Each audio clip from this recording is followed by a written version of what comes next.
Delhi NCR में प्रदूषण की भयावह स्थिति को लेकर सुप्रीम कोर्ट ने विशेष सुनवाई की। केंद्र सरकार और राज्य सरकारों से कहा कि वो प्रदूषण की स्थिति से निपटने के लिए क्या उपाय कर रहे हैं। सोमवार को होने वाली सुनवाई में वो कोर्ट को इस बारे में अवगत कराएं।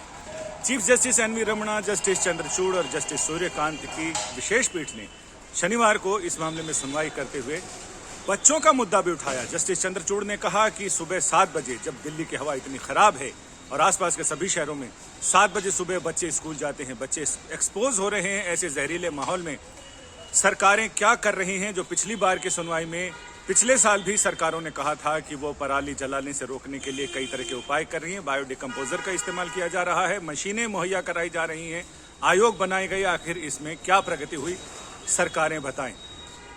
लंबी सुनवाई के बाद सुप्रीम कोर्ट ने इस मामले की सुनवाई सोमवार तक के लिए टाल दी है। सोमवार को केंद्र सरकार ये बताएगी कि आखिर उसने अब तक क्या उपाय किए हैं, राज्यों के साथ क्या बैठक की है। और आज ही केंद्र सरकार आपातकालीन बैठक कर रही है राज्य सरकारों के गृह सचिवों के साथ मिलकर, जो दिल्ली एनसीआर से जुड़ते हैं। तो इसमें कोर्ट ने यह भी कहा अपने आदेश में कि केंद्र सरकार ये भी बताए कि उस आपातकालीन मीटिंग में क्या बातें हुई, किस बातों पर सहमति बनी है, साथ ही ये भी कि आपातकालीन उपाय क्या किए जा रहे हैं। कोर्ट ने साफ कहा कि लॉकडाउन लगाने की जरूरत है तो 1-2 दिन लॉकडाउन लगाए जाएं, लेकिन किसी भी सूरत में एयर क्वालिटी इंडेक्स AQI उसमें सुधार की सख्त जरूरत है।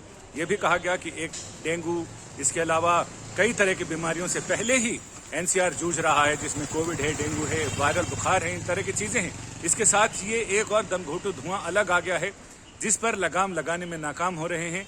कोर्ट ने यह कहा कि राजनीतिक विचारधाराओं से ऊपर उठ के सरकारों को चाहिए कि जनता के हित में फैसले करें, जनता के लिए ऐसी नीतियां लेकर आएं जिससे कि दिल्ली की हवा भी सही हो और लोगों को कम से कम सही हवा में सांस लेने का मौका मिल सके। साथ ही ये भी कहा कि जो भी उपाय जरूरी हैं वो उपाय युद्ध स्तर पर किए जाने चाहिए, क्योंकि अगले 3-4 दिन मौसम विभाग का भी कहना है कि हवा की क्वालिटी में बहुत सुधार नहीं होगा। हवा की दशा, दिशा और रफ्तार, इसमें बहुत सुधार की गुंजाइश नहीं है। लिहाजा हमें ही इस मामले में आगे बढ़ के कदम उठाना पड़ेगा। लिहाजा राज्य सरकारों की जिम्मेदारी इसमें ज्यादा है। सोमवार को अगली सुनवाई होगी जिसमें दिल्ली एनसीआर के से जुड़े हुए राज्यों की सरकारें और साथ ही केंद्र सरकार अपनी अपनी योजना का खुलासा करेंगे। वो बताएंगे कि आखिर हवा की गुणवत्ता सुधार के लिए इनके पास योजनाएं क्या हैं और इस पर अमल कितनी जल्दी किया जा सकता है। संजय शर्मा, दिल्ली आज तक।